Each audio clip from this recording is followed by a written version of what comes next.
ini saya buat 22 tahun lalu. Baru dinyanyikan sekarang karena baru ketemu penyanyinya. Glow, kita tepuk tangan untuk talenta yang manis. Sebenarnya kita punya pembicara hari ini juga adalah seorang pencipta lagu, bukan cuma bintang di pundak 3, tetapi karyanya luar biasa. Orang yang cinta Tuhan selalu ada kreasi untuk kemuliaan Tuhan. Amin. Puji Tuhan, sekali lagi kita beri kemuliaan bagi Yesus Tuhan. Saudara siap diberkati Tuhan?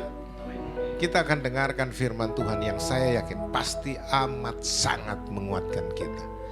Kita membutuhkan rema yang langsung lahir dari hati orang-orang yang dikasihi Tuhan, yang ingin menyatakan secara murni apa yang menjadi kehendak Tuhan di zaman di mana kita hidup saat ini. Namun sebelumnya kita tentu minta pertolongan Tuhan.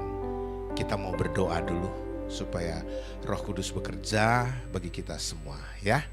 Mari kita satukan hati, kita berdoa. Bapa Surgawi yang baik, kami mengucap syukur karena anugerah-Mu yang berlimpah menjadi bagian kami sampai saat ini. Kami ada di rumah Tuhan karena topangan rahmat dan anugerah-Mu yang selalu baru setiap hari. Itu sebabnya kami sungguh bersyukur, memuji, memuliakan Engkau Yesus Tuhan. Karena segala kebaikan dan kasih setia-Mu terus saja berlaku hari lepas hari. Sekarang dan sampai selamanya tak akan pernah berhenti. Terutama bagi anak-anak yang Kau kasihi. Kami senang bersukacita karena ada di rumah Tuhan. Kami boleh bersama-sama saudara bersaudari di dalam Tuhan untuk memuji-muji, memuliakan Engkau lewat kidung-kidung pujian, senandung pengagungan. Karena hanya Engkau yang layak dipuji, layak disembah ya Yesus Tuhan kami. Dan kami bersyukur hari ini kami mendapat kesempatan untuk ada di hadirat-Mu yang indah. Tuhan, biarlah semua puja-puji, hormat dan kemuliaan yang dipersembahkan bagi-Mu itu boleh memperkenankan hati-Mu ya Bapa. Dan saat ini tiba saatnya kami akan mendengarkan suara-Mu lagi lewat pemberitaan firman yang akan disampaikan oleh hamba-Mu yang kekasih, yang telah Kau hadirkan di tempat ini, Bapak Komjen Dharma Pongrekun, yang sungguh mengasihi Engkau, sungguh mencintai Engkau dalam pekerjaan tugasnya. Hanya nama-Mu yang dia tinggikan, dia muliakan. Itu sebabnya pakailah hamba-Mu ini Tuhan, dengan pengurapan yang ada dalam dirinya Tuhan, supaya sungguh-sungguh apa saja yang menjadi isi hati Tuhan disampaikan. Biar semuanya boleh terbuka. Apa-apa saja yang Kau mau supaya kami lakukan, bahkan kami hidupi di new era saat ini, saat-saat yang sangat dekat di mana Kau akan segera kembali lagi untuk mengangkat orang-orang kudus-Mu. Ya Tuhan, sebelum kami mendengarkan firman-Mu, bukalah terlebih dahulu pikiran setiap kami, agar dengan pikiran yang terbuka kami dapat mengerti firman-Mu, kitab suci-Mu, tatkala itu disampaikan sebentar oleh hamba-Mu. Terangi juga mata hati setiap kami, agar dengan mata hati yang terang kami dapat mengerti, memahami dengan baik dan benar akan indahnya kekristenan yang Kau anugerahkan bagi kami. Lalu kawal kami dengan roh hikmat dan wahyu-Mu, supaya kami dapat bertumbuh dewasa di dalam pengenalan akan Tuhan, supaya kami mengenal Yesus satu-satunya Tuhan yang benar. Dan berikanlah segala hikmat dan pengetahuan yang benar kepada kami, agar kami dapat mengetahui kehendak-Mu dengan sempurna. Karena tanpa karunia-karunia itu kami pasti akan tersesat. Tapi kami percaya Engkau ada di tengah-tengah kami, Roh-Mu ada di dalam kami, sehingga kami pasti akan menerima penggembalaan yang benar, penggembalaan dengan pengetahuan dan pengertian akan kebenaran firman-Mu, sehingga ketika kami menerima kebenaran-Mu itu, kebenaran itu yang memerdekakan kami. Kami siap untuk mendengar firman-Mu, tentu dalam bimbingan, pimpinan, tuntunan Roh Kudus-Mu. Dan hanya di dalam nama Yesus Kristus Tuhan kami sudah berdoa. Haleluya, haleluya. Semua kita yang siap diberkati berkata, amin. Kita beri kemuliaan bagi Yesus Tuhan. Haleluya. Puji Tuhan. Hambanya Pak Dharma Pongrekun, Komjen kita berkenan hadir dan kita bersuka cita. Setiap anak-anak Tuhan juga harus wajib untuk share apa yang Tuhan taruh di hatinya. Dan itu sebabnya ada berita penting yang akan disampaikan. Kita berdoa supaya jangan kita kehilangan satu pun mutiara kebenaran itu untuk disampaikan. Nah, saudara-saudara yang kekasih, memang dunia saat ini ada dalam ketakutan. Kenapa banyak orang takut sekarang? Takut buat ini, takut buat itu, takut ke sana, takut kemari. Ketakutan yang paling besar itulah sebenarnya musuh kita dibandingkan COVID-19. Nah, bagaimana kita bisa menang dari ketakutan itu? Hambanya akan menyampaikan itu. Mari, hambanya yang terkasih, luar biasa. Ini sahabatku dalam Tuhan, luar biasa. Kita beri kemuliaan dulu bagi Yesus Tuhan.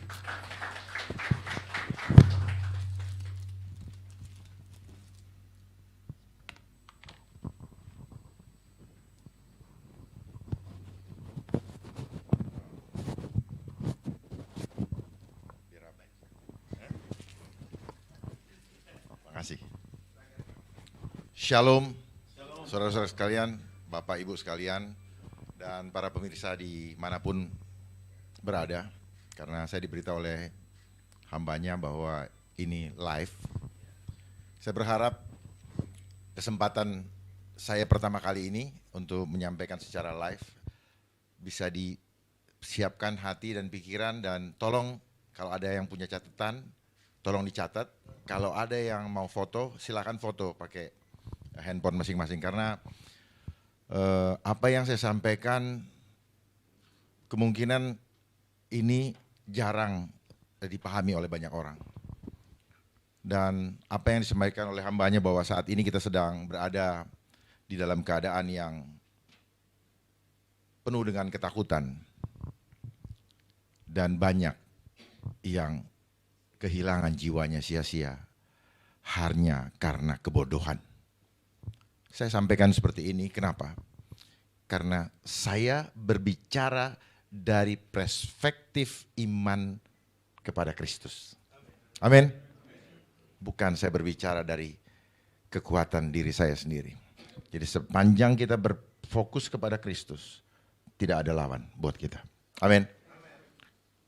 Kristus sudah membuat kita sempurna. Penyertaannya kepada kita sempurna. Hari-hari ini saya mengikuti semua perkembangan dan saya melihat bahwa kita ternyata ada di dalam program. Tuhan punya program kepada kita, tetapi program kita pun diprogram, sadar atau tidak sadar.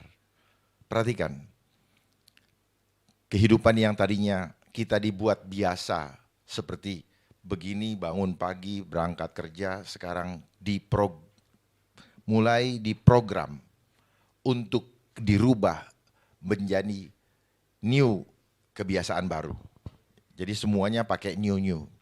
Dan terakhir nanti akan ada new Tuhan. Dalam konsep opini yang dibangun. Sebenarnya bukan Tuhan.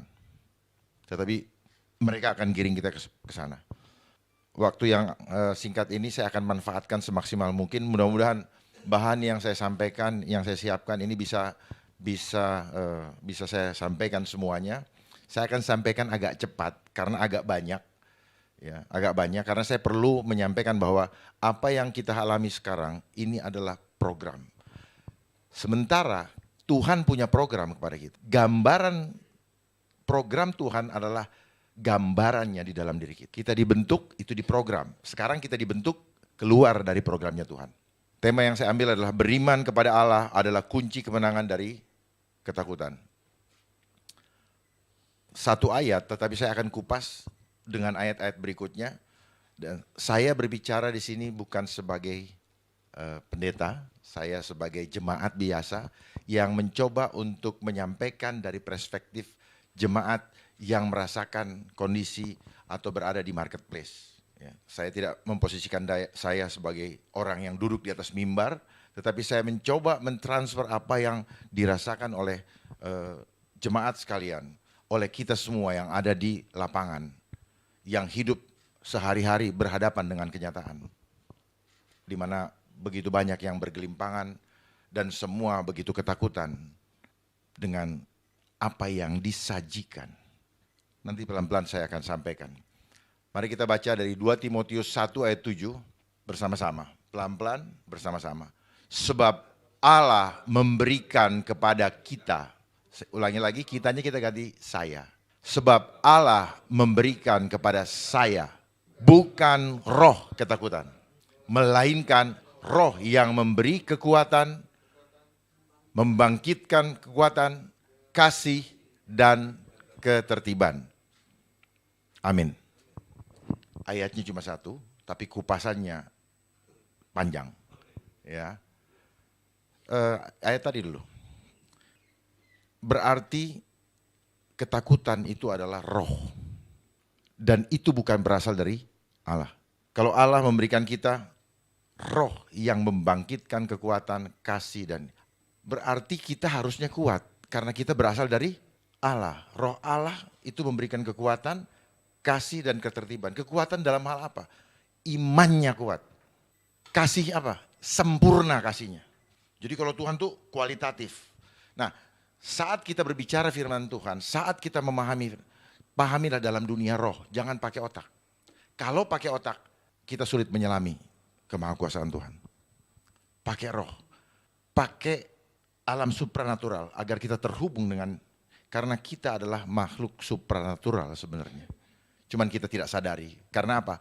Ada program yang sudah membuat kita yang harusnya berpikir supranatural, hidup dalam supranatural, masuk ke dalam kehidupan yang material, yang menggiring kita selalu untuk berpikir hal-hal materi, dan akhirnya kita terbawa kepada materialistis, kehidupan materialistis.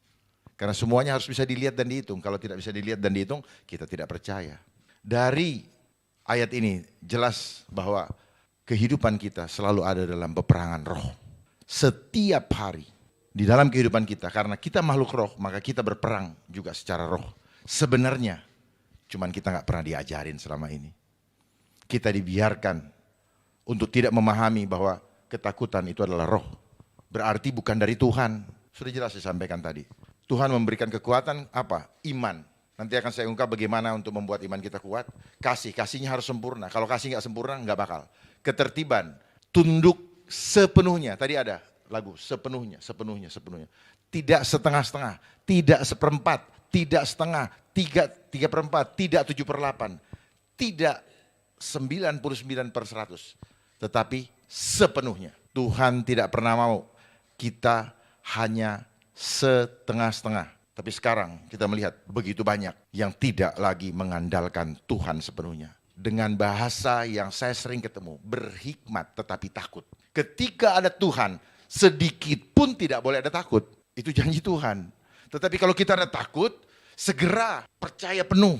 Serahkan semuanya ketakutan kita kepada Tuhan. Maka Tuhan sendirilah yang akan mengangkat, memegang kita dengan tangan kanan yang kuat. Amin. Jangan ragukan lagi. Kalau kita ragukan, itu yang dibilang tidak tertib. Tidak sepenuhnya. Ya. Berikut. Apa bukti Allah tidak memberikan roh ketakutan? Roma 8 ayat 15. Sebab kamu tidak menerima roh perbudakan. Lihat, orang yang takut itu adalah orang yang diperbudak. Kita lihat sekarang, di mana-mana banyak sekali orang yang diperbudak. Oleh apa? Oleh promosi ketakutan. Ya. Apa yang ditakut-takutin? Mindsetnya. Yang dilawan gak kelihatan, tetapi takut. Hebat ya? Karena apa? Begitu hebat dan masifnya promosi, propaganda yang menakut-nakuti. Kenapa? Karena gak ngerti ilmunya. Karena gak ngerti apa sih udang di balik batunya. Coba mengerti. Tidak sedikit pun anak Tuhan akan ketakutan. Anak Tuhan akan menunjukkan bahwa dia adalah saksi Kristus. Begitu dong. Kalau saksi Kristus itu nggak ada ketakutan. Karena Tuhan tidak mau ketika ditanya, kamu pengikutku nggak? Jangan seperti Petrus. Tiba-tiba mundur. Oh, tadinya bilang, oh saya siap mati. Begitu nggak kenal. Dan Tuhan tahu. Itu karena kebiasaan kita hidup di dalam dunia jasmani. Yang penting orang lihatnya, aku nggak takut, mulut kita. Tetapi sebenarnya di dalam batin kita tidak bisa bohong. Tuhan tahu, kita berkhianat, kita takut, batin kita. Nanti saya ungkap. Ini ada sesuatu yang tidak pernah terungkap selama ini. Bahwa ketika saya bilang, saya tidak takut, sebenarnya saya gemeter. Berarti saya berbohong. Ketika tidak takut, betul nggak takut. Dan akan tampak dari sikap kita. Yang membuat, saya lanjutkan, yang membuat kamu menjadi takut lagi. Jadi sebab kamu tidak menerima roh perbudakan yang membuat kamu menjadi takut lagi. Tetapi kamu telah menerima roh yang menjadikan kamu anak Allah. Oleh roh itu kita bisa berseru, ya Allah, ya Aba, ya Bapa. Jelas bahwa Tuhan tidak memberikan roh ketakutan. Kalau Tuhan tidak memberikan roh ketakutan, berarti kalau kita ketakutan berarti apa yang menguasai kita? Iblis. Karena roh ketakutan itu roh. Bekerjanya ketakutan di dalam diri kita seperti apa? Nanti saya terangkan, pakai gelombang. Itu namanya frekuensinya iblis. Roh ketakutan atau ketakutan yang kita rasakan, orang nggak ada ular di sini kita ketakutan, nggak ada buaya di sini kita ketakutan, nggak ada macan di sini udah ketakutan. Itu adalah frekuensinya iblis. Ketakutan, ya. Tetapi frekuensinya Tuhan adalah iman. Jadi kalau orang yang takut pasti tidak beriman. Kalau orang yang takut pasti kasihnya tidak sempurna. Kalau orang yang takut berarti tidak sepenuhnya tunduk kepada Kristus. Jelas, makanya itu tadi di 2 Timotius 1 ayat 7 sudah disampaikan. Saya berikutnya lagi. Maaf saya sampaikan dengan cara saya. Karena saya tidak belajar, tetapi seperti inilah saya memahaminya. Kita tidak perlu pakai logika untuk memahami firman Tuhan. Cukup, artinya kita tidak perlu terlalu banyak berteori, ada di sini semua. Sesuai, jadi nggak pakai akal-akalan saya. Nggak pakai doktrin-doktrinan. Pakai aja apa yang Tuhan mau. Berikutnya, apa bukti kita menerima roh Allah? 1 Korintus 6 ayat 19. Atau tidak tahukah kamu bahwa tubuhmu adalah bait Roh Kudus yang diam di dalam kamu, Roh Kudus yang kamu peroleh dari Allah dan bahwa kamu bukan milik kamu sendiri. Belakangan ini kita disibukkan dengan berbagai pendapat, silang pendapat yang banyak justru membuat masyarakat atau jemaat menjadi galau karena bingung menentukan sikap. Saya cuma mau memberikan clue di sini, silahkan pahami betul-betul. Ada slide berikutnya. Saya mau kasih gambaran di sini, bagaimana ini tubuh kita. Tubuh kita diberikan roh Allah. Tuhan memberikan roh. Kalau nggak ada roh Tuhan, maka tidak hidup. Lalu setelah roh ini hidup, tubuh manusia ini hidup, barulah muncul jiwa. Jadi jiwa muncul setelah adanya roh. Nah, roh ini yang dihidupi oleh Tuhan, oleh roh Tuhan adalah sel. Dalam bahasa Ibrani T-sel. Lihat sekarang banyak orang pakai seluler itu T-sel.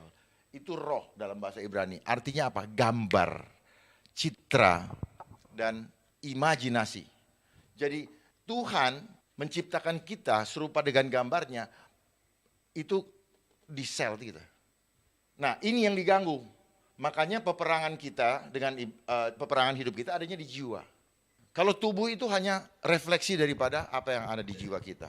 Jadi kalau tubuh kita bukan milik kita lagi, maka setiap kita akan memperlakukan tubuh kita. Kita harus minta izin sama yang punya. Amin. Amin enggak?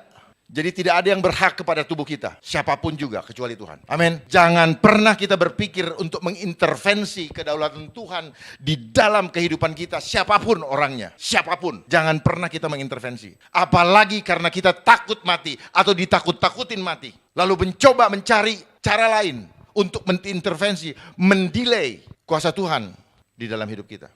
Tuhan marah. Ya, ini yang saya bilang tadi, tidak tertib. Kalau mau tertib sepenuhnya, jangan separuh-separuh. Jadi jangan pernah mengintervensi kedaulatan Tuhan di dalam hidup kita. Ini saya gambarkan, saya tidak ngarang-ngarang. Tetapi ini yang saya pahami. Nah, sekarang yang dihancurkan selama ini adalah ini, pikiran dan perasaan kita. Nanti saya akan gambarkan. Gambar saya berikutnya. Apa bukti Allah memberikan roh yang membangkitkan kekuatan, kasih dan ketertiban? 1 Yohanes 4 ayat 18, di dalam kasih tidak ada ketakutan. Jelas ya? Kalau kita ketakutan berarti nggak ada kasih. Kasih ini siapa? Nggak ada Kristus di dalam diri kita. Tapi saya lihat banyak yang ketakutan. Wajahnya pada wajah ketakutan. Mana senyumnya? Senyum dong. Karena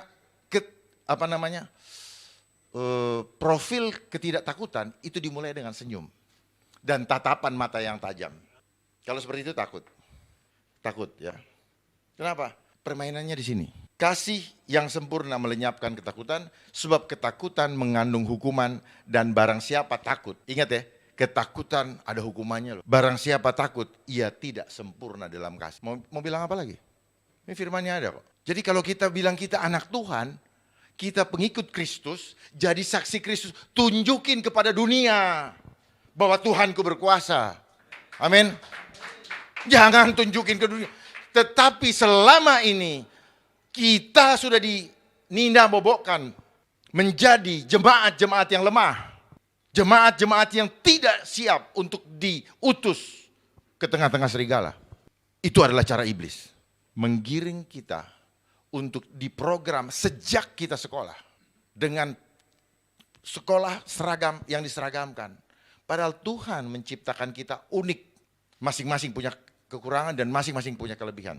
Tidak seperti yang dunia programkan. Jadi apa saya tadi sampaikan? Dunia memprogramkan kita, tujuan akhirnya supaya kita ketakutan.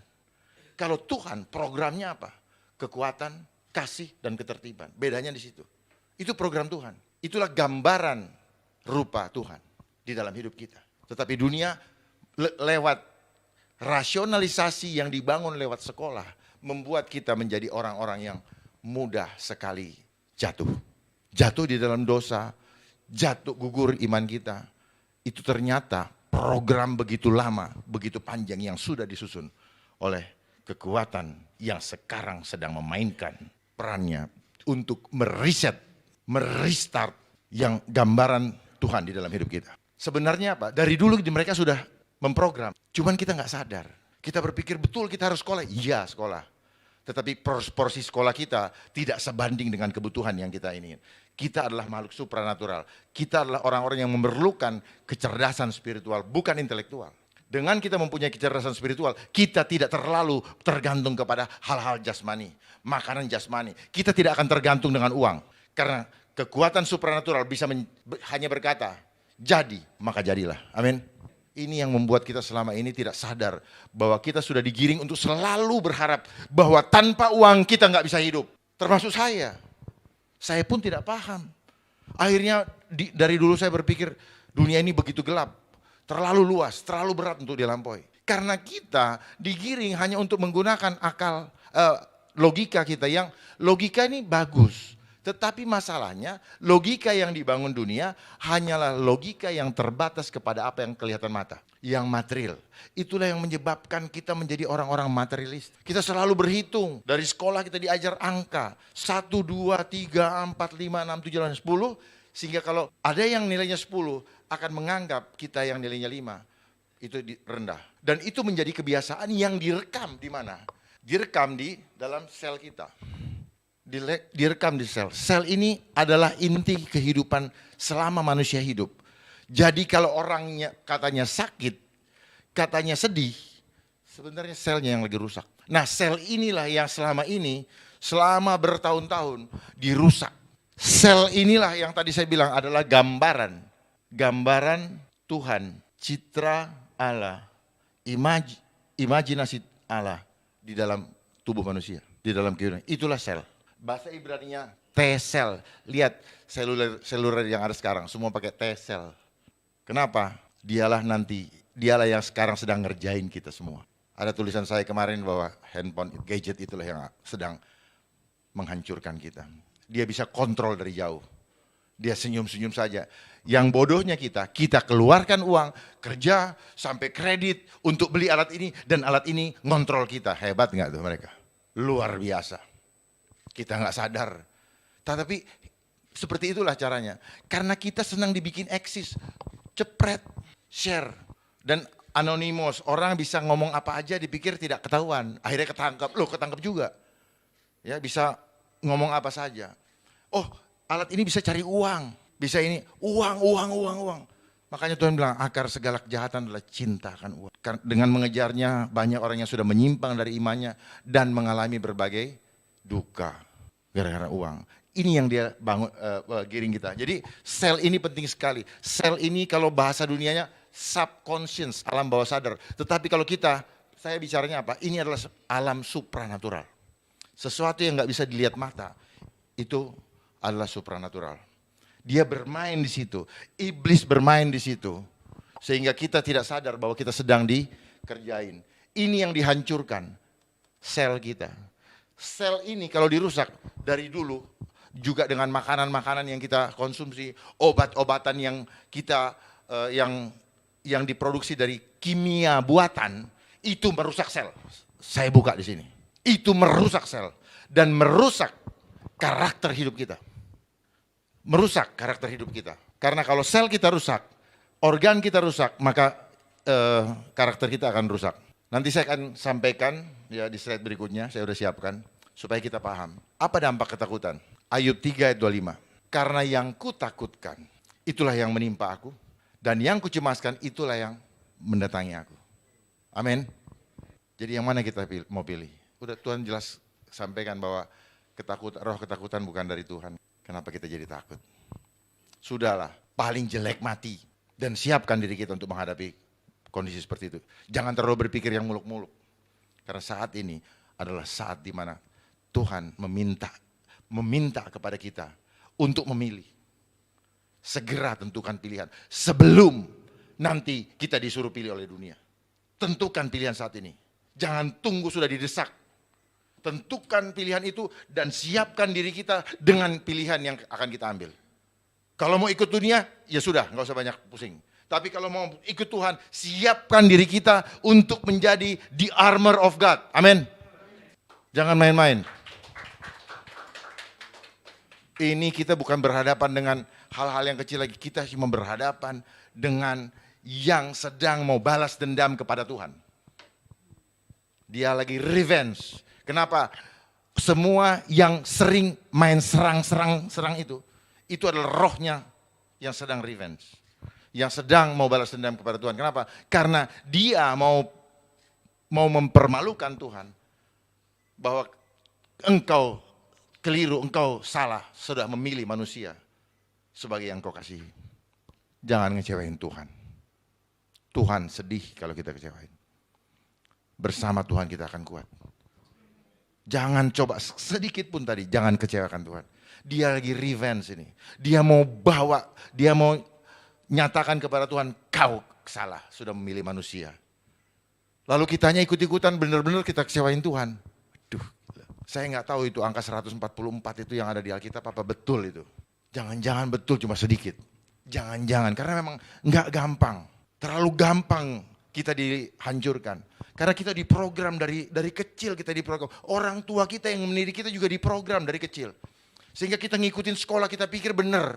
Betul memang saya juga melewati itu semua.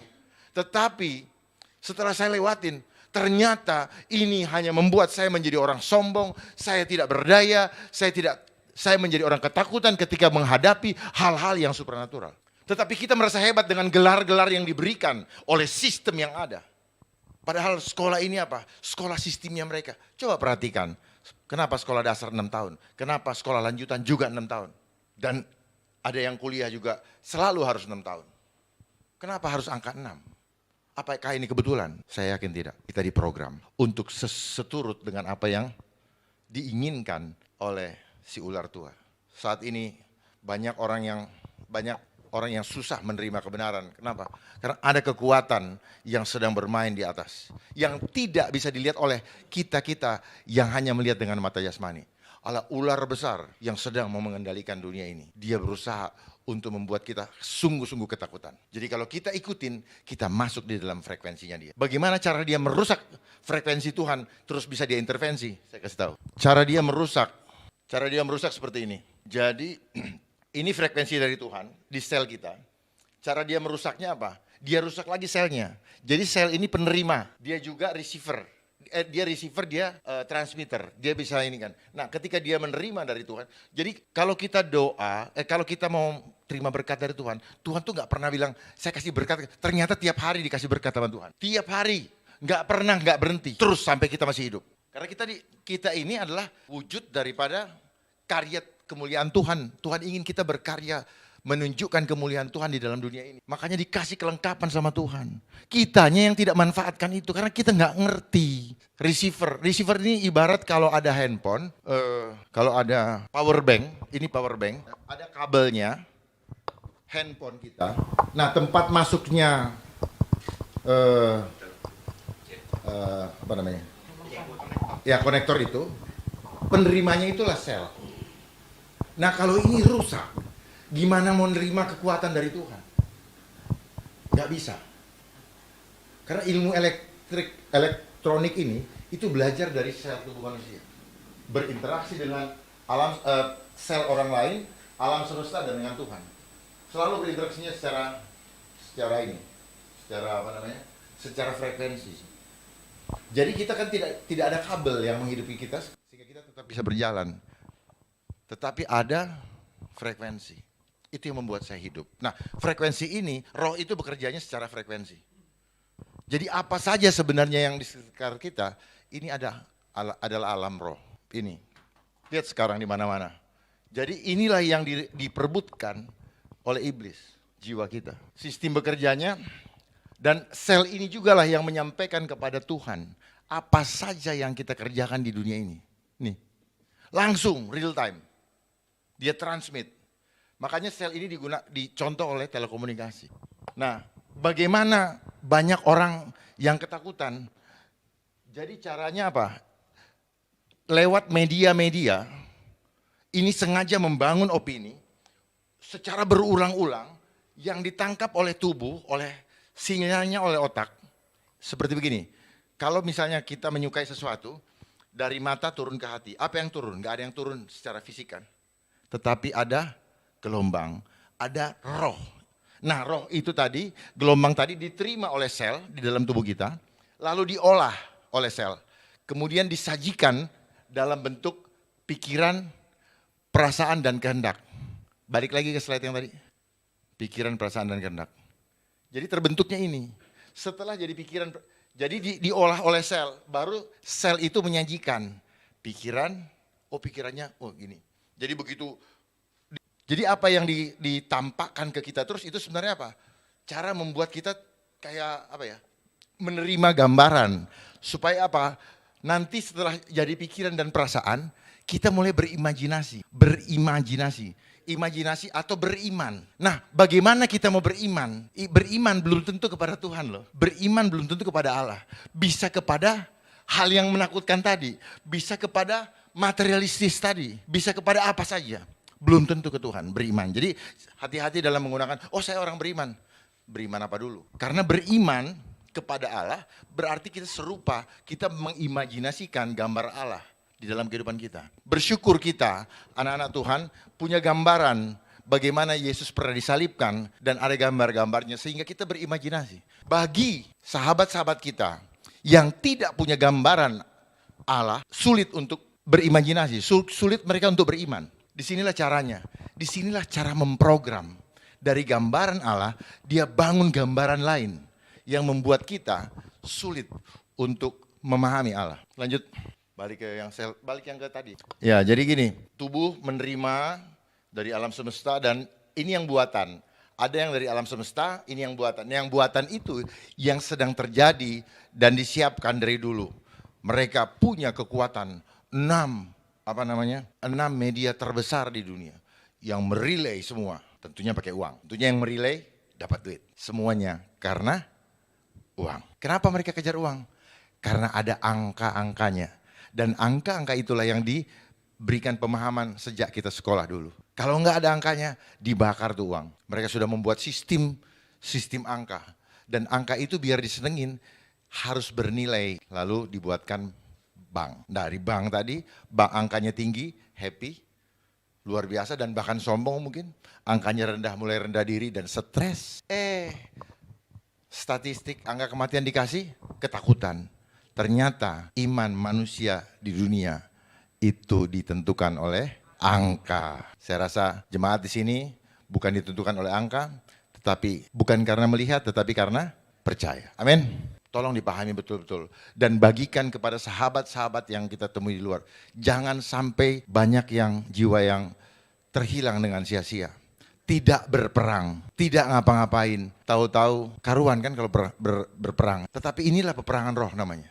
Setiap hari adalah peperangan roh. Perang-perang yang lain mah itu sebenarnya perang-perang yang dibikin. Karena di baliknya ada duit. Kalau nggak ada duit, nggak ada yang mau perang. Duit itu memang yang bikin orang perang. Ya. Dan selalu ada panitianya. Selalu ada panitianya. Biasa kan kalau mau kawinan orang selalu butuh event organizer. Event organizer pasti butuh untuk menghasilkan uang yang lebih banyak. Pasti. Jadi ini di sini kuncinya. Nah, kalau tampakan luar atau tubuh kita ini hanya refleksi daripada pancaran jiwa. Jiwa ini kayak proyektor. Nah ini kan dipancarkan oleh proyektor nih. Nah itulah jiwa kita. Jadi jiwa kita ini. Nah tubuh kita inilah tubuh gambaran karena yang dipancarkan di sana. Jadi apa yang misalnya dirasakan sakit oleh dunia dibuat terminologi itu penyakit. Sebenarnya itu bukan penyakit. Diimani penyakit jadilah sakit. Jadi sebenarnya itu bukan penyakit. Itu adalah refleksi dari hanya rasanya yang kita bilang sakit. Tetapi itu adalah gambaran bahwa jiwa kita ada yang gak beres. Jiwa gak beres dari mana? Selnya lagi lemah atau rusak. Inilah yang mempengaruhi imun kita. Sel kita. Kalau sel kita kuat, gak ada yang bisa hancurin kita. Karena sel ini punya kekuatan supranatural kepada Tuhan. Tiba-tiba Bapak bisa terbang. Tiba-tiba Bapak bisa bilang, itulah yang dibilang apa? Tuhan tuh selalu. Makanya sering-seringlah perkatakan firman Tuhan. Firman itu pelita bagi kakiku, terang bagi. Kita gak akan terantuk. Karena ketika kita bicara tentang firman Tuhan, ada roh, ada kekuatan surgawi ke dalam kehidupan kita. Amin. Praktekkan ini, jangan cuma amin. Kalau kita praktekkan, ini pasti akan terbukti. Karena ketika berbicara firman Tuhan, ada roh di situ. Roh yang memberikan kekuatan, roh yang memberikan kasih, roh yang memberikan roh ketertiban. Kalau kita cuma ngomong-ngomong aja, terus menerus, bukan cuma sekarang, terus naik mobil, nyalain lagu-lagu firman Tuhan. Dengerin firman Tuhan. Mau tidur dengerin firman Tuhan. Besok bangunnya beda. Jangan isi telinga kita dengan gosip. Ini yang saya maksud. Jangan isi mata kita dengan hal-hal yang buruk. Jangan dengarkan hal ini yang memprogram kita. Ini ada rohnya. Mendengar, mencium, mendengar. Itu dia pakai ilmu itu. Kita suruh dengar terus. Dan alat yang dipakai oleh mereka adalah gadget. Supaya ini selalu ada di muka kita. Dan kita bodoh sekali. Gadget ini yang pegang ibu, yang menyenangkan itu. Segala sesuatu yang menyenangkan, bukan berarti itu baik. Gadget itu, tapi tidak ada orang yang mau dengar. Orang bilang, tapi kan. Memang iblis hebat. Dia akan selalu memberikan 1001 alasan kepada kita untuk tidak bisa melepaskan dosa kita. Berapa banyak yang selingkuh, cerai gara-gara gadget? Banyak, tapi pakai terus. Karena itulah sistem dunia dikuasai oleh mereka sekarang. Sistem dunia. Berapa banyak yang melakukan hal-hal yang tidak bagus dengan gadget? Kita pernah semua melakukan, karena apa? Kita dibodohi. Kan gak ada yang lihat, dia ngelihat. Yang punya sistem itu ngelihat, dia udah kayak Tuhan. Dia catat kita punya dosa. Di mana? Di data centernya. Data center itu adalah tempat mencatatnya dosa kita yang ada di gadget. Tetapi sel ini melaporkan dosa kita yang dicatat di surga. Sel. Apa yang dicatat? Catatan jiwa kita. Karena jiwa ini ketika selnya mati, tubuh jasmani mati, jiwanya hilang, catatannya sudah di print out di surga. Tinggal nanti kita tunggu kapan kita paham ya? Semoga ini bisa memberikan pemahaman nanti dan cara mereka selalu apa? Repetition. The most basic programming on mind control is repetition. Selalu dia ulang-ulang. Seperti apa? Buktinya apa? Angka. Diulang-ulang kita udah hafal. 10, 5. Pasti gue lebih tinggi. Kan gitu. Misalnya gini, program. Kursi untuk duduk. Begitu untuk duduk kita ganti meja, udah gak terima ini. Itulah di program. Jadi sel kita ini sama persis. Bukan sama persis, ditiru oleh mereka, sekali lagi mereka, karena mereka yang hebat. Tiru dan gak pernah dibuka bahwa sel kita ini seperti pita kaset. Merekam semua sel. Seperti sebutkan Pancasila, satu, ketuhanan. Gak pakai otak lagi, gak pakai mikir. Itulah sel. Bagaimana caranya bisa gitu? Ulang terus, ulang terus. Seorang anak kecil 1 sampai 7 tahun, dia masa hipnosis. 7 tahun ke atas, itu dia repetition, pengulangan dari apa yang hipnosis yang udah dia lewat. Itu fase daripada pembentukan jiwa manusia. Pahami ini, kalau nggak paham. Nah, sel manusia terdiri dari 50 triliun sel. Dan setiap satu sel terdiri dari 1,4 volt listrik. Jadi kenapa kita punya hidup dihidupkan oleh gelombang? Karena di tubuh kita ternyata ada listrik. Lihat orang yang sakit yang periksa jantung, dia ada gelombang. Semuanya gelombang. Nah, jadi kalau ada serangan roh jahat, kalau ada yang mati terus dibawa ke rumah sakit, bahasanya apa? Serangan jantung. Tapi apakah sanggup dia menyampaikan bahwa itu serangan jantung berasal dari apa? Gak akan. Tidak akan pernah bisa. Tetapi itulah yang akan disampaikan supaya apa?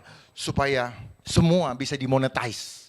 Semua persoalan hidup kita selama ini rupanya, sekali lagi rupanya karena saya baru dikasih tahu Tuhan, rupanya semua dibuat masalah supaya semua jadi uang. Makan dikasih yang gak beres, akhirnya kita rusak, kita punya organ, begitu levernya kena, kasih obat lagi, tambah rusak, sakitnya doang hilang, tapi akar masalahnya gak pernah bisa kita selesaikan, makin rusak. Artinya apa? Sebenarnya kita ini bisa panjang umur, di luar dibunuh, kecelakaan, atau dipanggil Tuhan. Kita bisa panjang umur. Makanya kenapa firman Tuhan mengatakan usia manusia 70 tahun 80 bonus. Ternyata Tuhan tahu bahwa kita akan dikerjain seperti ini. Supaya kita keluar dari rencana Tuhan. Dan kita ikutin. Kita imanin tuh 70-80, ya udah bener-bener tuh begitu sudah 60-50, ya kayaknya gue 10 tahun lagi. Imani, jadi firman Tuhan ada yang boleh diimani, ada yang tidak boleh. Jangan imani yang program salah ya. Masa program mengimani ketakutan, jangan. Berikutnya lanjut. Ini cara saya ngajar, bukan ngajar ya, bukan khotbah ya. Menyampaikan apa yang Tuhan bukakan saya. Karena ini sendiri saya yang bikin. Cari di mana-mana bukunya nggak ada. Ini genuine Tuhan kasih saya. Tubuh, jiwa, dan roh. Jadi kalau kita mau memahami kehidupan, kita harus memahami 3 unsur sekaligus. Tubuh, jiwa, dan roh. Selama ini dunia memisahkan ilmunya. Ilmu tubuh sendiri, ilmu jiwa sendiri, ilmu roh sendiri. Nggak nyambung. Jaka sembung bawa golok. Akhirnya masing-masing ribut dengan egonya ilmu masing-masing. Yang ini ribut dengan ini. Yang ini juga sama. Yang ini tidak masuk di alam roh, hanya belajar pakai otak, gak bisa. Akhirnya apa? Karena punya gelar, sombong. S1, S2, S3, begitu ada ketakutan, berhikmat. Lucu. Harusnya kita disiapkan untuk kayak pelatnas, untuk dipersiapkan, untuk dikirim ke tengah-tengah serigala. Amin. Jadi begitu ada begitu, kita yang maju. Jangan begitu ada ini, kita juga ikut mendelep. Perhatikan, ada hal yang memang harus kita perhatikan. Banyak orang menjadi takut mati karena tidak mengerti. Karena mati adalah alam supranatural, dunia yang misteri. Kenapa orang takut mati terus bukan disuruh ibadah sebanyak-banyaknya, malah kita dibikin takut bukan kepada yang membuat kita hidup. Harusnya kita takut kepada yang membuat kita hidup. Ya sudah, nggak apa-apa. Ini adalah saatnya kita membangun mesbah, kita membangun gereja-gereja di dalam diri kita masing-masing. Kesempatan. Sebelum waktunya tiba, kita diperhadapkan kepada pilihan yang sangat sulit. Saatnya kita untuk mempersiapkan diri, membangun mesbah masing-masing. Karena apa? Apa yang kita selama ini andalkan, entah itu organisasi atau apapun juga, tidak akan menyelamatkan kita. Atau apa yang tertera di dalam KTP kita, tidak akan bisa menyelamatkan kita. Kita justru dibuat dikotomi, kita justru dipisahkan dengan saudara-saudara kita yang lain. Seolah-olah kita yang hebat, kita anak Tuhan. Enggak, semua anak Tuhan. Keliru. Inilah cara dunia membangun organisasi-organisasi yang hanya apa? Menyombongkan masing-masing, memfitnah satu dengan yang lain. Yang Tuhan sama sekali tidak mau. Hancurnya dunia ini gara-gara tidak bersatu. Coba kita bersatu, iblis takut. Tetapi itulah cara strategi iblis untuk membuat kita terpisah-pisah. Coba bersatu semua. Wow, karena Tuhan maunya apa? Kita bersatu. Bukan seperti sekarang, merasa hebat. karena katanya anak Tuhan. Ini terminologi-terminologi yang dibuat berdasarkan doktrin-doktrin dunia yang menggiring kita menjadi orang-orang yang tidak mulia di depan mata Tuhan. Semuanya mulia kok. Kawan-kawan atau saudara-saudara yang di seberang juga itu mulia kok. Mereka juga dibikin bingung dengan doktrin-doktrinnya. Kita juga dibikin bingung dengan berbagai doktrin-doktrinnya. Saya berbicara netral karena saya bukan dari pendidikan apapun juga. Kawan kita yang Buddha, yang mana, sama. Ya, tugas kita bukan menyelamatkan jemaat saja. Semua yang lahir dari Tuhan. Kita berasal dari Allah. Tetapi dunia ini sudah dikuasai oleh si jahat. Kita semua berasal. Kita siapa? Semua. Seolah-olah cuma kita yang anak Tuhan. Keliru Pak Pendeta. Keliru. Ini yang membuat kenapa tidak aman dunia ini. Karena sudah dibangun konsep teori. Sebentar. Saya balik lagi sini. Tubuh, jiwa, dan roh. Jadi kalau rohnya kuat, iman kuat, selnya pasti kuat. Jadi ini selnya sentral. Bagaimana bisa menerima kuasa Allah kalau selnya rusak dalam tubuh kita? Ini misteri sekali, misteri tapi ini fakta. Jadi kalau selnya kuat, karena makan makanannya benar, karena tidak diracunin, tidak dirusak, maka pasti imannya ke Tuhan kuat. Ini iman otomatis. Hikmat juga datangnya kalau selnya bagus. Sel ini connect langsung ke Tuhan. Apa yang diperintahkan Tuhan kepada kita, sel ini yang menampung, menerima. Sampai di sini paham? Sel ini yang ini. Jadi kalau imannya kuat, pasti imun kuat. Sel ini sentral sekali. Iman ini di sel. Nah sel ini selama ini yang dirusak.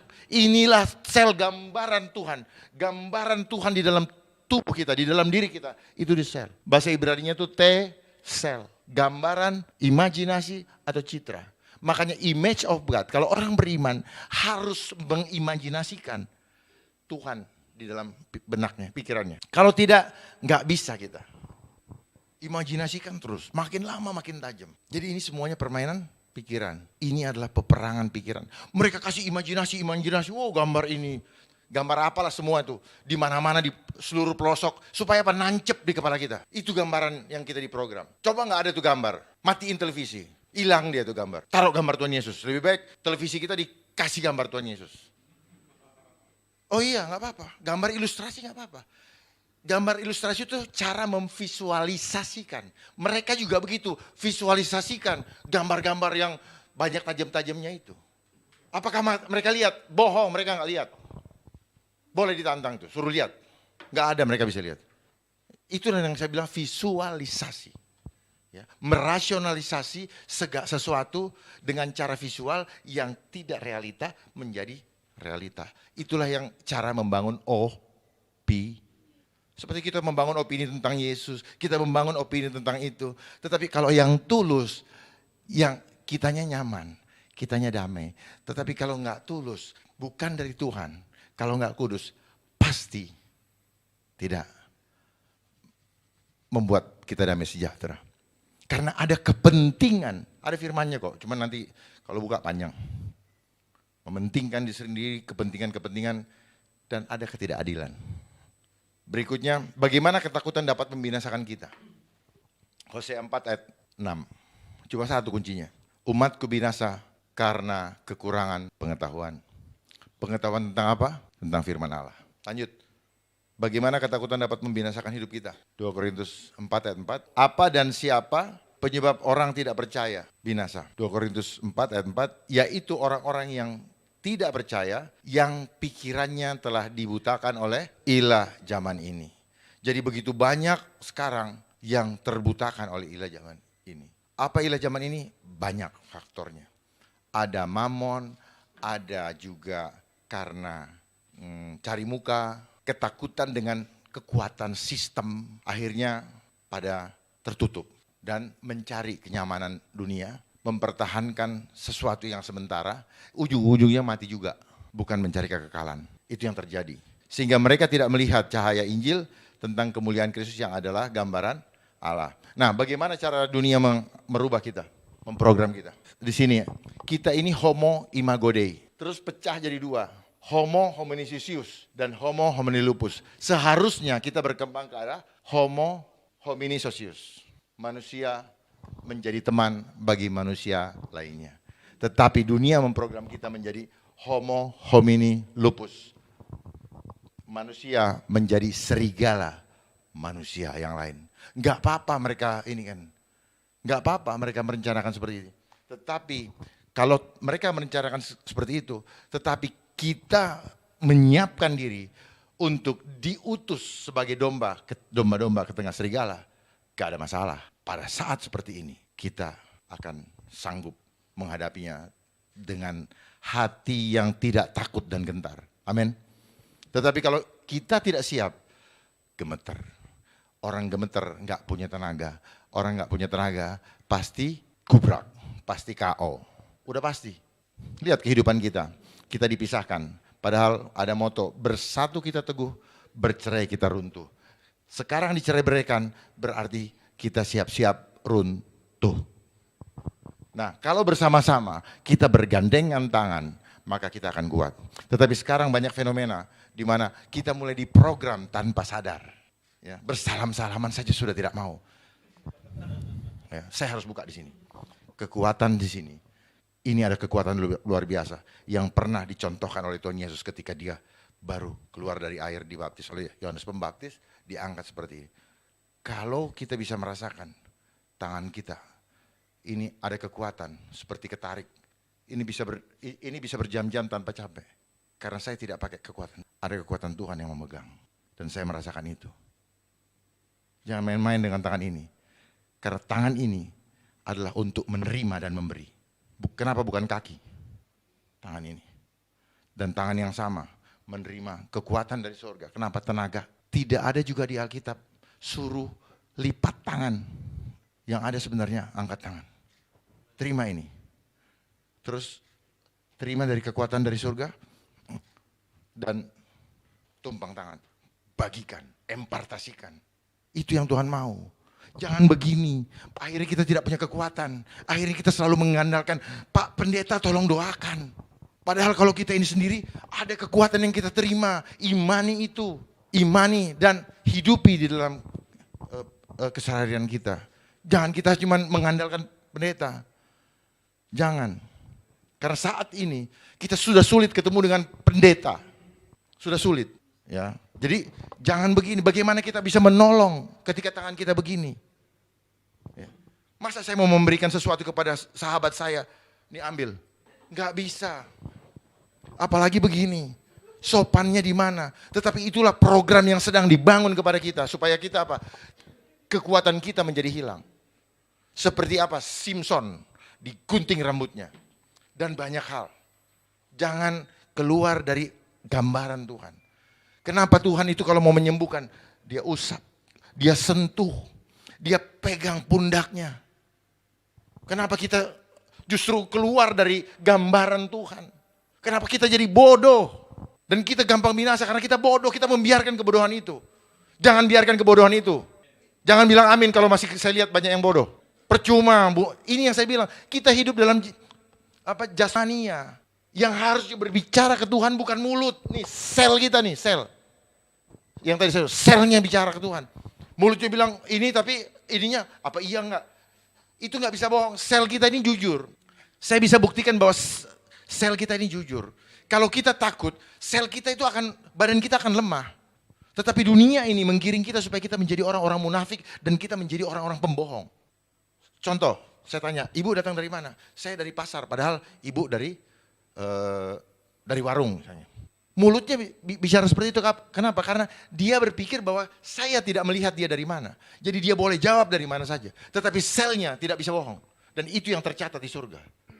Inilah cara dunia membuat kita tidak paham. Sehingga kita, kalau orang tidak lihat, ya udah kita bisa berbuat apa saja. Kita tidak sadar bahwa sel kita laporan terus setiap detik kepada Tuhan. Itu yang dunia tidak ketahui dan tidak pernah dibuka. Saya buka di sini. Kenapa? Ini saat-saat yang krusial sekali yang harus kita sampaikan. Jangan main-main. Saya juga sendiri belum tentu selamat. Tetapi saya dikasih tahu begini, saya harus sampaikan. Yang Tuhan inginkan sampai enggak kita ke garis finish. Bukan kita yang mengawalinya dengan gegap gempita, tetapi kita enggak sampai ke garis finish. Contoh seperti ketika seorang yang ada di sebelahnya Tuhan Yesus ketika disalib. Di saat-saat terakhir dia katanya penjahat. Tetapi dia cuma bilang, ketika engkau berada di surga, ingatlah aku. Selesai. Saat ini juga kau berada di sana. Mendingan yang seperti itu. Daripada yang hidup gegap gempita dengan segala macam banyaknya Jangan bermain dengan jumlah.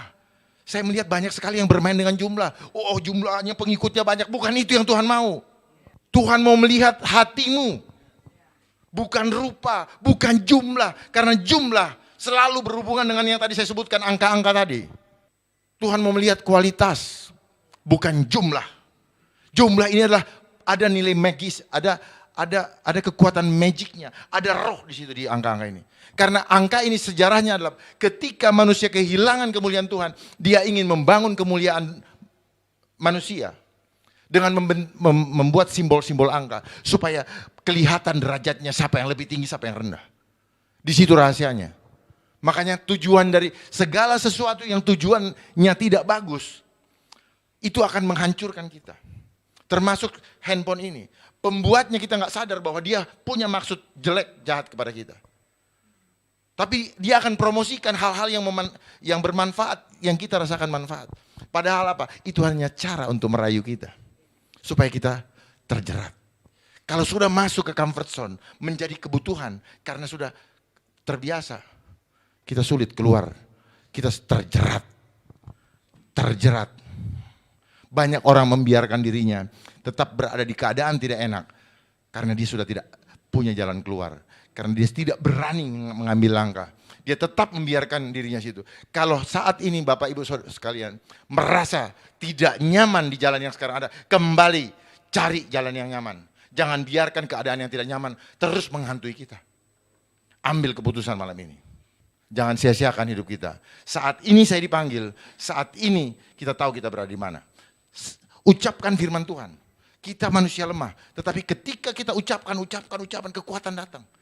Sampai ada orang mau bacok, dalam nama Yesus, dalam nama Tuhan, tolong Tuhan. Itu akan memberikan kekuatan. Karena fokus kita tidak lagi kepada masalah. Fokus kita kepada yang memberikan kekuatan. Kita udah gak mau lihat sana, udah gak usah lihat sana. Pokoknya terus ya. Kalau kita sudah terlatih seperti itu, kekuatan Tuhan akan melindungi kita. Bisa jadi orangnya tidak bisa lihat kita. Itulah kehidupan supranatural. Kita terlalu takut gak makan. Makanya sekarang apa? Kebiasaan hidup kita karena tergantung kepada yang jasmani. Kita akan dipersulit. Karena apa? Kan si manusia itu kan takut gak makan. Takut gak plesir. Takut gak bisa terbang. Takut kan? Takut ya. Karena kita tergantung selama ini. Kita gak pernah dididik untuk membuat 5 roti dan 2 ikan menjadi 5.000. Kita cuma 5 roti, 2 ikan 7. Harusnya 5 roti dan 2 ikan bisa 5.000. Tuhan aku lapar dalam nama Yesus, makanan ada. Kita nggak akan tergantung dengan cara mereka menciptakan sistem ini. Hebat ya mereka. Ya. Nah disinilah homo homini lupus dan akhirnya kita menjadi manusia serigala.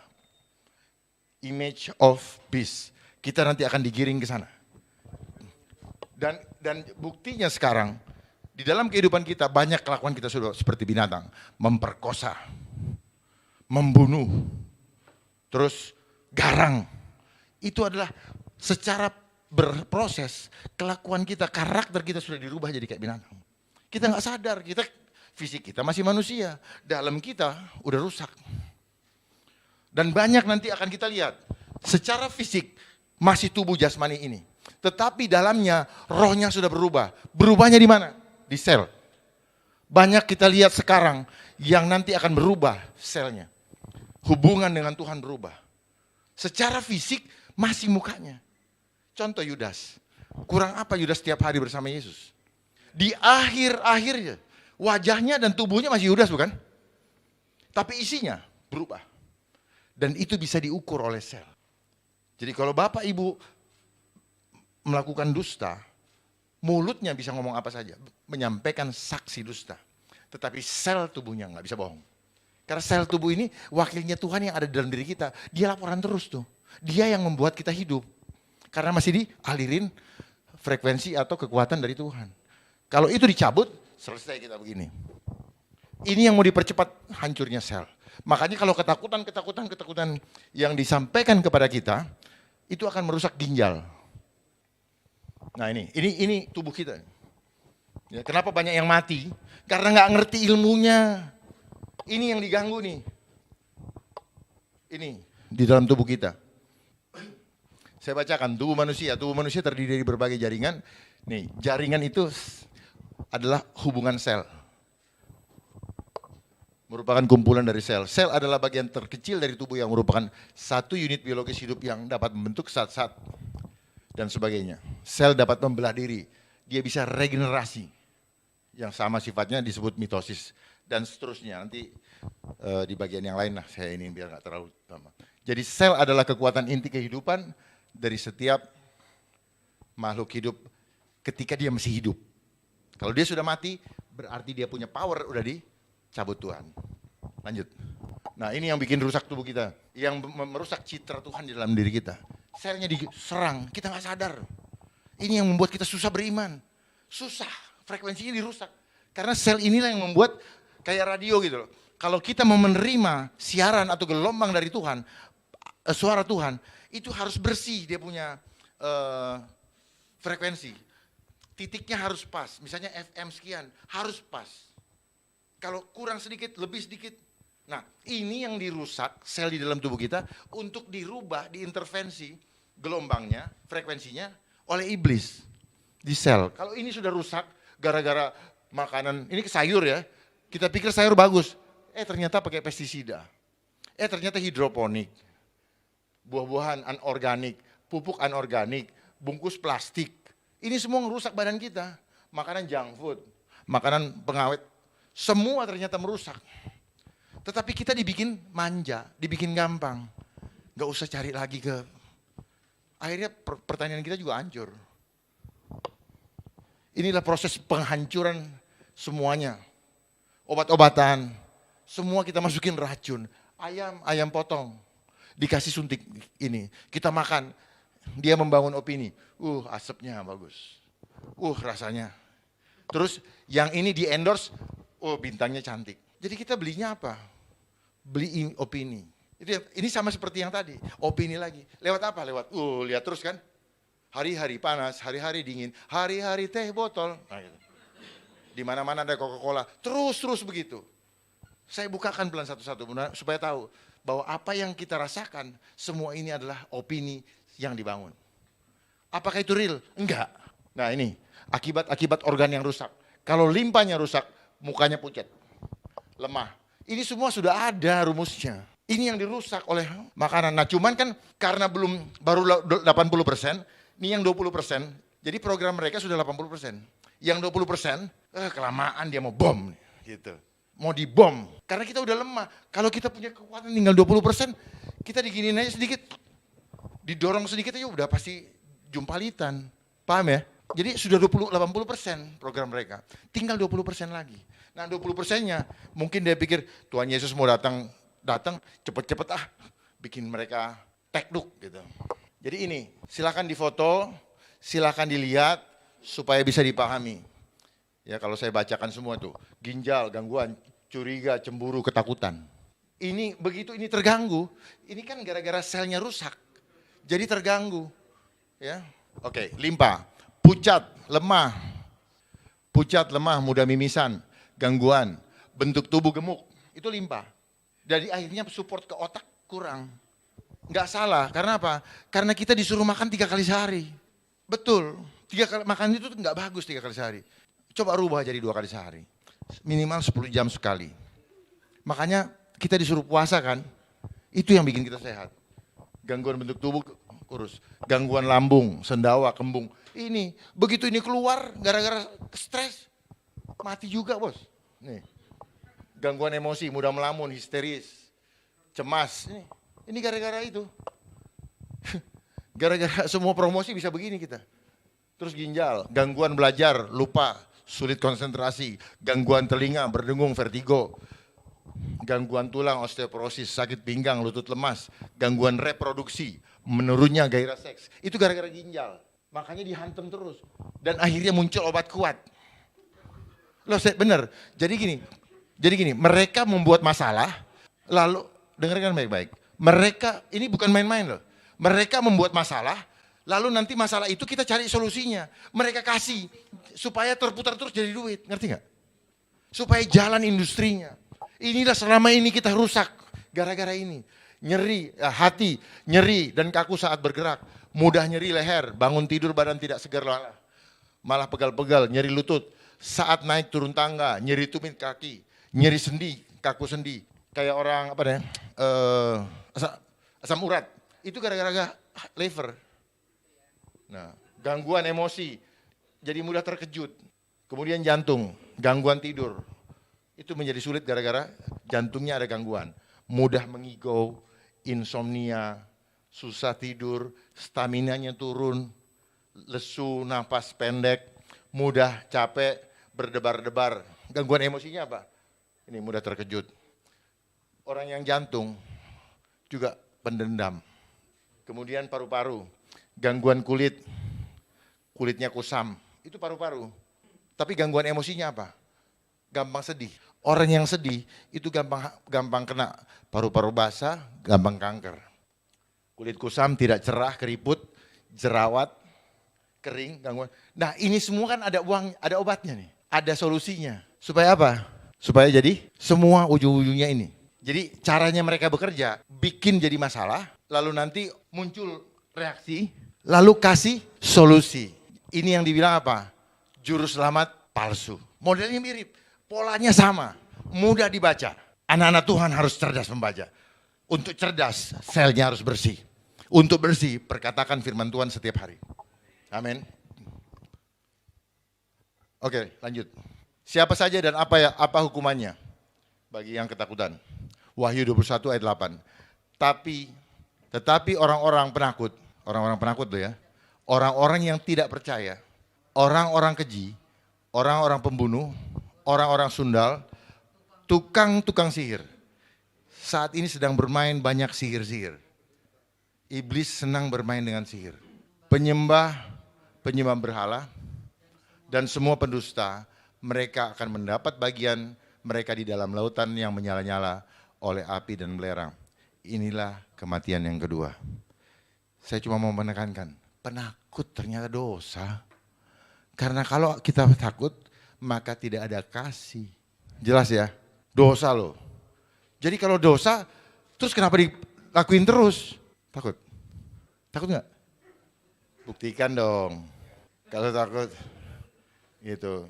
Itu, amin. Berarti nggak takut. Saya bicara ada dasarnya, bukan saya bicara nggak ada dasarnya. Jadi jangan percaya kalau tanpa argumentasi yang kuat. Jadilah penemu-penemu dari sesuatu opini yang dibangun tetapi bisa dipertanggungjawabkan. Jangan selalu mengikuti terhadap apa yang ada di buku yang sudah mereka siapkan. Itulah cara untuk membuat kita tidak pernah bisa memahami hal di luar itu. Kita bikin tulisan harus ada footnote-nya. Enggak selalu. Seolah-olah kalau tidak ada footnote enggak resmi. Enggak apa-apa. Jadilah Einstein baru. Jadilah penemu-penemu baru. Percaya diri. Tuhan kita dahsyat. Jangan semuanya. Tetapi kita dikasih apa? Reward. Apa rewardnya? Gelar. Setelah itu apa? Sebenarnya kita jadi follower. Hanya dikasih seragam. Demen ya? Ya, itulah caranya dunia. Selalu ada award, ada, ya pokoknya gitulah, dikasih yang gini. Supaya apa? Supaya orang pengen sana. Sehingga kita lupa waktu untuk Tuhan. Kita harusnya mencontoh di Finlandia. Dia punya sekolah itu cuma 3 jam sehari. Selebihnya anak-anak diajar untuk apa? Belajar tentang kehidupan dengan Tuhan. Itu yang top. Enggak kayak kita selama ini. Dari pagi, kalau perlu sampai jam 4 sore. Pulang di rumah, udah capek, suruh bikin PR. Terus kapan mikirin Tuhan? Finlandia. Dan tidak ada ujian. Tidak ada nilai. Karena nggak penting. Supaya mereka tidak terbiasa dengan angka. Karena angka itu yang membuat sombong. Gue lebih pintar lu. Lu nggak gini. Itulah cara mendidik jiwa manusia menjadi nggak bagus. Saling mengejek, saling ngebully. Ya. Seperti hoax sekarang yang 10 tahun belakangan ini marak. Itu cara mereka menciptakan opini. Untuk membangun bahwa hoax berita ini. Sekarang ketika mereka mau bermain, yang benar dibilang hoax, dibolak-balik. Itulah tipu muslihat iblis. Ya, harus cerdas melihat tipu muslihat iblis. Saya sudah selidiki. Tetapi apa karena mereka punya kekuatan media, mereka akan mendominasi penyampaian berita sesuai dengan maunya mereka. Sayangnya, tidak pernah bisa untuk mereka perdebatkan atau buktikan. Kenapa? Dia pegang. Dan orang tidak bisa lagi protes. Kebenarannya di mana? Seolah-olah mereka memegang kebenaran absolut. Padahal kebenaran absolut cuma ada di dalam Tuhan. Amin. Tanpa di luar Tuhan, semua ada embel-embel. Berikutnya, sedikit lagi. Kenapa harus mendapat hukuman? Roma 6 ayat 23, sebab upah dosa ialah maut. Tetapi karunia Allah ialah hidup yang kekal dalam Kristus Yesus Tuhan kita. Berikutnya, siapakah Kristus Yesus? Kolose 1 ayat 15-16, Ia adalah gambaran Allah. Ia adalah gambar Allah yang tidak kelihatan. Berarti gambar Allah itu kita disuruh membayangkan Allah lewat kehadiran Yesus. Kita harus, waduh, yang lain-lain mereka nggak punya gambaran, makanya mereka kemana-mana gitu loh. Itu makanya imajinasi itu, gambar itu ya imajinasi. Ini yang harus kita pahami. Beriman itu melihat gambar Tuhan lewat pikiran kita, lewat imajinasi kita yang tidak kelihatan tadi. Paham ya? Makanya mereka juga mempromosikan sesuatu dengan dikasih terus ke muka kita supaya kita lihat dan kita percaya. Padahal itu adalah cara mereka membuat opini supaya kita terimajinasi dengan apa yang mereka inginkan. Luar biasa mereka. Semuanya ada uang di balik itu. Karena yang kerjanya juga dapat duit. Hoax ini ada yang dapat duit. Itu. Sudah mulai terbuka kan? Karena di dalam Dialah telah diciptakan segala sesuatu yang ada di sorga dan yang ada di bumi, yang kelihatan dan yang tidak kelihatan. Baik singgasana maupun kerajaan, baik pemerintah maupun penguasa. Segala sesuatu diciptakan oleh Dia dan untuk Dia. Artinya tidak boleh tidak untuk Dia. Amin. Kalau tidak untuk Dia berarti itu adalah kekuatan di luar Dia. Harus firm. Jangan main-main, harus firm. Siapkan keputusan dari saat ini untuk menghadapi keadaan yang tidak kita harapkan. Tetapi kita udah tahu, itu pasti terjadi. Karena itu adalah penggenapan firman Tuhan. Jangan ditolak, tetapi minta kepada hikmat kepada Tuhan. Supaya Dia sendiri yang menuntun kita, apa yang harus kita kerjakan. Caranya, selnya harus bersih. Selnya harus bersih, berarti kita takut akan Tuhan. Hikmat adalah permulaan takut akan Tuhan. Tidak takut akan Tuhan, gak akan pernah dapat hikmat. Caranya untuk takut akan Tuhan, selnya harus bersih. Kalau selnya gak bersih, kita gak ngerti kita ini takut Tuhan apa enggak. Karena sel itulah yang cerdas. Dia yang ngasih tahu. Jadi banyak orang bilang, oh aku berhikmat. Hikmatnya dunia apa? Hikmat Tuhan. Ini yang orang tidak ngerti. Orang ribut berhikmat. Berhikmat cuma satu, pilih takut akan Tuhan. Udah itu. Berhikmat itu selalu memilihnya tepat. Tidak pernah terlambat, tidak pernah terlalu cepat. Tidak banyak, tidak sedikit. Tepat, exactly. Itu ini. Nah, yang tepat di dalam kehidupan seperti ini apa? Memilih apa? Tuhan. Gak ada yang lain. Kekuatan, kasih, ketertiban. Tidak setengah-setengah, tidak seperempat, tiga perempat. Full. Kita harus bayar harga. Pengikut Kristus bayar harga, pikul salib. Juga bukan cuma slogan, bukan cuma teori. Praktek. Tuhan mau praktek, Tuhan gak butuh teori. Teori udah banyak kata Tuhan. Kamu terlalu banyak berteori, banyak kali ngomong kau katanya. Yang aku mau kau lakukan sekarang. Jangan kita jadi Petrus. Puji Tuhan, Petrus bertobat. Nemuin Tuhan di Galilea. Tapi Yudas, dia pergi selamanya. Sia-sia dan binasa. Apakah Tuhan tidak bisa menolong? Bisa, tapi banyak di antara kita sudah mendengar kebenaran tetapi tidak bisa menerimanya. Itu nanti yang akan jadi seperti Yudas. Berikutnya, apakah bukti gambaran Allah juga ada dalam diri kita? Ini ayatnya. Gambaran sel itu satu sebenarnya. Ini yang dirusak sama iblis. Sudah sejak lama, karena kalau selnya kuat, kita jadi manusia sakti. Kita bisa terbang, kita bisa berjalan seperti Yesus di air. Seperti tadi saya gambarkan. Bisa jalan di air, karena selnya cerdas. Selnya terhubung dengan sana, itu gak butuh makanan fisik. Itu yang membuat kita tuh ditakut-takutin, karena apa? Kalau lu gak ikut begini, lu gak bisa makan. Kejadian 1 ayat 26, berfirmanlah Allah, baiklah kita menjadikan manusia kita menurut gambar dan rupa kita. Terjemahan yang baru diganti kami. Oke kita, pengertian kita kenapa banyak?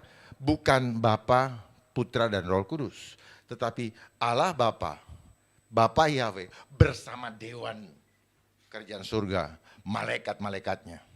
Setiap mengambil keputusan penting, Allah Bapa selalu membicarakannya, merundingkannya dulu. Begitu. Ya. Supaya mereka berkuasa, supaya kita berkuasa. Atas ikan-ikan di laut dan burung-burung di udara dan atas ternak dan atas seluruh bumi dan atas segala binatang melata yang merayap di bumi. Jadi tujuannya apa? Kita berkuasa, bukan kita dikuasai. Engkau akan menjadi kepala, bukan ekor. Jadi kepala itu apa? Penguasa dunia. Harusnya. Tetapi karena kita rusak gambaran Allah, kita yang dikuasai. Kenapa kita tidak mampu? Ya karena kita digrogoti sel kita, kekuatan sel kita. Kekuatan sel inilah yang dibilang kalian tidak usah berdoa bertele-tele. Karena rohmu akan menyampaikan sendiri. Bahasa lidah tuh sebenarnya selnya yang nyampein. Makanya lidahnya pada itu selnya yang ngirim berita telegram ke surga. Itu sel. Seperti itulah sel bekerja. Telegraf, telex, print, semua belajar dari tubuh manusia. Tetapi kenapa tidak diungkap? Supaya jadi duit. Hebat. Kenapa pada pakai kacamata? Rusak matanya. Satu orang bisa beli 20 kacamata. Luar biasa. Termasuk gigi-gigi kita. Bolak-balik. Termasuk yang saya lihat ini juga. Belanja juga. Coba saking tidak mengertinya. Saya berharap kalau mendengar sini, tolong dengarkan dan lakukan. Karena firman itu harus dihidupi. Kalau dihidupi dengan cara seperti ini, ya nggak akan keterima. Gitu. Terus sejak kapan berikutnya? Sejak kapan rusaknya gambaran Allah pada manusia? Roma 5 ayat 12. Sebab itu sama seperti dosa telah masuk ke dalam dunia oleh satu orang dan oleh dosa itu juga maut, demikianlah maut itu telah menjalar loh ya. Menjalar kepada semua orang karena semua orang telah berbuat dosa. Kata menjalar ini nular. Ketakutan nular. Jadi segala yang sifatnya roh itu bisa ditularkan. Itu yang disebut dengan law of attraction. Dia tarik menarik. Kalau kita lemah, kita akan ketularan. Kalau orang senang, orang yang kuat di sekitar kita, kita akan ketularan kuat. Jadi jangan salah, kita tidak lihat dengan mata apa yang begitu banyak gelombang-gelombang ketakutan sedang dipancarkan kepada kita dan kita nggak sadar kenapa kita bisa takut. Padahal nggak ada apa-apa, nggak bisa dilihat apa-apa. Karena ada kekuatan gelombang tadi. Ini alam supranatural, tidak terlihat oleh mata. Orang pada ketakutan semua, kita juga bingung. Apa yang kamu takutkan? Nggak tahu, katanya begitu. Kita disuruh takut. Ya ampun, saya bilang. Padahal udah sekolah tinggi-tinggi. Jadi buat apa gelar yang kita Gelar itu berarti apa? Hanya iming-iming supaya membuat kita apa? Terlena. Kita nggak tahu bahwa kita itu sebenarnya orang lemah. Kasihan kan orang tua kita mengeluarkan uang, pergi kerja untuk sekolahin kita. Ternyata kita hanya jadi manusia-manusia yang lemah dan mempermalukan Tuhan. Gambaran Tuhan dalam diri kita udah rusak gara-gara mamon yang kita kejar. Karena kalau tidak punya uang, kita tidak bisa makan. Kalau tidak bekerja, kita tidak dapat uang. Kalau tidak sekolah, saya tidak bisa melamar pekerjaan. Dan seterusnya. Inilah cara dunia memprogram kita. Sehingga orang bilang, wah bahwa kita harus mengikuti ini semua. Berikutnya, apa akibat rusaknya gambaran Allah pada manusia? Roma 3 ayat 23. Karena semua orang telah berdosa dan telah kehilangan kemuliaan Allah. Makanya dia bikinlah angka-angka nilai-nilai kuantitatif supaya dia bisa mempermuliakan. Nggak penting dapat uang dari mana. Mau mencuri, mau hasil korupsi, mau menggelapkan. Kita semua jadi korban pemahaman itu. Yang penting ada angka. Kenapa? Ada sesuatu yang kita ingin dapatkan. Oh, harga diri.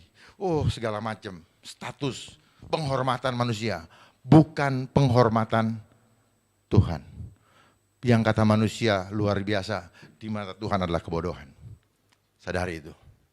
Jadi orang tua pahami, penting enggak? Yang penting sekarang cari Tuhan. Kita sudah banyak terhabis waktu kita untuk mencari dunia. Lalu kita mau minta masuk surga, omong kosong. Kalau kita tidak sungguh-sungguh menyerahkan sepenuhnya hidup kita di saat-saat terakhir. Kalau kita mau mengikuti, udah lama kita ninggalin Tuhan sebenarnya. Udah lama kita membuang-buang waktu dengan segala macam. Artinya apa? Begitu banyak di antara kita yang mati sia-sia. Karena tidak paham, karena digiring. Kita ibarat domba yang dihancurkan oleh serigala-serigala. Serigala apa? Serigala sistem. Yang tersistem. Kita ingin digiring tadi menjadi manusia-manusia serigala. Image of beast. Apakah Allah membiarkan keadaan tersebut? Tidak. Yohanes 3 ayat 16. Karena begitu besar kasih Allah akan dunia ini sehingga ia telah mengaruniakan anaknya yang tunggal supaya setiap orang yang percaya kepadanya tidak binasa melainkan beroleh hidup yang kekal. Jadi Tuhan tidak membiarkan. Jadi kita respon dong. Kalau Tuhan tidak membiarkan, jangan kita biarkan diri kita hancur tidak berdaya. Bangun kembali. Bangkitkan kembali image of God, gambaran Tuhan dalam diri kita. Dengan apa? Pelihara sel kita. Kalau sel kita rusak, kita mau beribadah. Akhirnya apa? Rasa lemesnya membuat kita susah untuk apa tuh? Kalau orang sedang khusyuk, fokus. Itu. Jadi jaga selnya. Tubuh sehat, baru kita maksimal. Kalau tubuhnya loyo, kita sudah tiba. Jadi jangan bilang, nanti kalau saya sudah tua lah baru cari Tuhan. Kenyataannya apa? Semakin tua semakin malas cari Tuhan. Akhirnya apa? Ya sudahlah kita dibegini aja. Yang penting kan percaya. Come on. Jangan terdoktrin oleh yang penting percaya kita selamat. Di mana-mana apa? Orang harus berkeringat di ladang Tuhan. Orang harus berkeringat di ladang. Baru dia bisa dapat mahkota. Kita selama ini terbuai dengan yang penting, yang penting, yang penting. Tidak. Lalu kapan kita mau menjadi saksi Kristus? Tugas Tuhan, tugas dari Tuhan kepada kita. Sebelum Yesus naik ke surga, jadikan seluruh suku bangsa menjadi murid. Baptislah mereka dalam nama ini. Dan aku akan menyertaimu sampai kepada akhir zaman. Dan kenapa pesan dan tugas yang mulia itu disampaikan setelah Yesus bangkit? Artinya apa? Kita akan dijaga karena apa? Tuhan Yesus sudah dapat kuasa. Amin. Dapat kuasa artinya kita juga berkuasa untuk membawa jiwa-jiwa kepada Tuhan. Tetapi yang terjadi saat ini, jiwa-jiwa sedang direbut untuk dibawa, dipersembahkan kepada iblis. Jangan sampai banyak organisasi yang menjadi seperti itu. Tuhan marah. Ya. Tuhan suruh bawa jiwa-jiwa, malah jiwa-jiwa dibawa ke sana. Gitu. Kenapa? Kalau ngajar takut berarti bawa ke sana. Titik. Karena frekuensi ketakutan bukan dari Tuhan. Selesai. Tidak usah banyak argumentasi. Apakah tujuan Allah mengaruniakan anaknya bagi kita?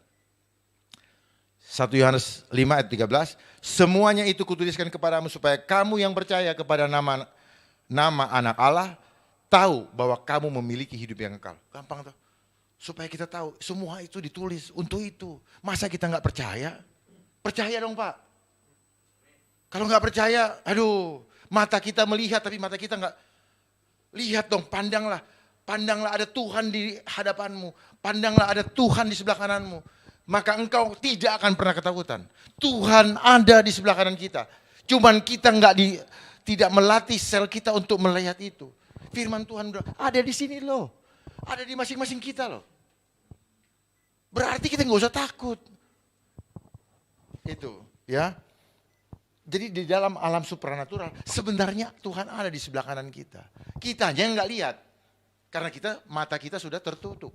Kita hanya terbiasa melihat batunya. Kita nggak diajar melihat udangnya. Kita sering tertipu oleh udang di balik batu. Kita hanya melihat rupa. Padahal rupa ini bisa menipu rasa. Makanya iklan Fuji Color mengatakan apa? Tidak seindah warna aslinya. Don't judge the book by the cover. Itu semua karena apa? Karena kita suka di ini rupa. Kita suka memperbaiki yang kelihatan. Dan segala macam. Tetapi dalamnya kita tidak bersihkan. Outer beauty-nya kita pelihara. Inner beauty-nya kita tidak pelihara. Kalau inner beauty tidak pelihara, itu cuman sekilas. Begitu gini, langsung dia kayak rumput. Langsung layu. Akhirnya harus cari duit terus untuk mempercantik diri. Padahal kalau dari dalamnya bagus, akan terpancar keluar. Cantik. Itu yang Tuhan mau. Tuhan tidak melihat rupa, tapi Tuhan melihat hati. Hati itu apa? Jiwa. Selama ini kita dibikin bingung. Yang mana sih hati? Hati itu lever, hati apa? Atau yang jantung. Gambar jantung dibilang hati. Kan membingungkan kan? Mereka juga yang bikin kita bingung. Padahal hati itu ada di jiwa. Itulah yang disebut dengan perasaan. Itu. Ya, tapi ya udahlah jadi duit lagi. Ada Valentine Day, kirim-kirim hati, emoji, dan sebagainya. Ya, berikutnya, sedikit lagi. Kenapa kita harus percaya kepadanya? Roma 1 ayat 17. Sebab di dalamnya nyata kebenaran Allah yang bertolak dari iman dan memimpin kepada iman. Seperti ada tertulis, orang benar akan hidup oleh iman. Apa alasan harus beriman? Iman adalah dasar dari segala sesuatu yang kita harapkan dan bukti, dasar loh ya, dasar dari segala sesuatu yang kita harapkan. Jadi kalau kita mengharapkan sesuatu, bangun dulu dasarnya. Dasarnya apa? Pahami kebenaran, punya pengetahuan yang benar, punya dasar yang benar. Supaya kita bisa mengharapkan sesuatu dan kita bisa meraihnya lewat kekuatan Tuhan. Karena yang tidak terlihat, dari segala bukti dan segala sesuatu yang tidak kita lihat. Yang kita tidak lihat apa? Itu yang punya kekuatan luar biasa. Kita fokus selama ini kepada yang kelihatan, padahal yang kelihatan hanya sementara. Jadi bagaimanakah cara kita menumbuhkan iman kita? Iman timbul dari pendengaran dan pendengaran oleh firman Kristus. Jadi pendengaran. Nah, bagaimana untuk mengimani firman? Perkatakan. Yosua 1 ayat 8, jangan lupa perkatakan. Jadi kita mengulang-ulangi repetition tadi firman Tuhan supaya terekam di dalam sel kita. Caranya ulang terus. Firmannya sudah ada. Jadi apa yang dilakukan oleh dunia dengan membangun opini, dia meniru apa yang ada di dalam firman Tuhan. Ulang terus. Mau tidur, mau jalan dalam nama Yesus. Ingat Tuhan terus. Jangan ingat duit. Karena kalau kita ingat duit, kita nggak mendahulukan Tuhan. Carilah dahulu kerjaan Allah dan kebenarannya, maka semua ditambahkan. Tetapi dunia ini balik, suruh cari tambahannya, baru nanti kalau cari Tuhan kalau ingat. Kalau nggak capek. Itu. Kalau nggak capek itu apa? Selnya lagi lemes. Lah bagaimana mau cari Tuhan kalau selnya rusak? Selnya lemes, nggak bisa. Jadi pelihara sel kita. Itulah betapa luar biasanya iblis melemahkan sel-sel kita sehingga kita menjadi malas cari Tuhan. Selnya itu loh. Kita nggak dapat power soalnya. Karena receivernya rusak. Ya, penerima kekuatannya. Baik, saya akhiri saja. Saya rasa sudah bisa ditangkap. Jadi kunci kemenangan dari ketakutan adalah 1 Yohanes 5 ayat 4. Sebab semua yang dilahirkan dari Tuhan, ia menaklukkan dunia. Dan inilah kemenangan yang telah menaklukkan dunia, yaitu iman kita. Balik lagi kan iman. Bagaimana iman kita? Kitanya siapa? Tuhan. Image of God. Ingat Tuhan. Imani Tuhan, imajinasikan Tuhan selalu di dalam kehidupan kita. Taruh di dalam pikiran dan perasaan kita, yaitu jiwa tadi. Jangan sampai lepas gambaran yang lain yang dimasukkan ke dalam jiwa kita. Itu yang akan membuat kita direbut. Nah, kalau gambaran lain, frekuensi lain, maka ketakutan yang akan kita dapatkan. Selalulah perkuat frekuensi Tuhan. Gambaran, pikiran, dan perasaan Tuhan itu adalah frekuensinya Tuhan. Itu yang membuat kita beriman. Sampai di sini yang saya sampaikan. Tuhan Yesus memberkati. Sampai ketemu di lain kesempatan dan tetap semangat. Tuhan menyertai kita sampai kepada kesudahannya. Amin.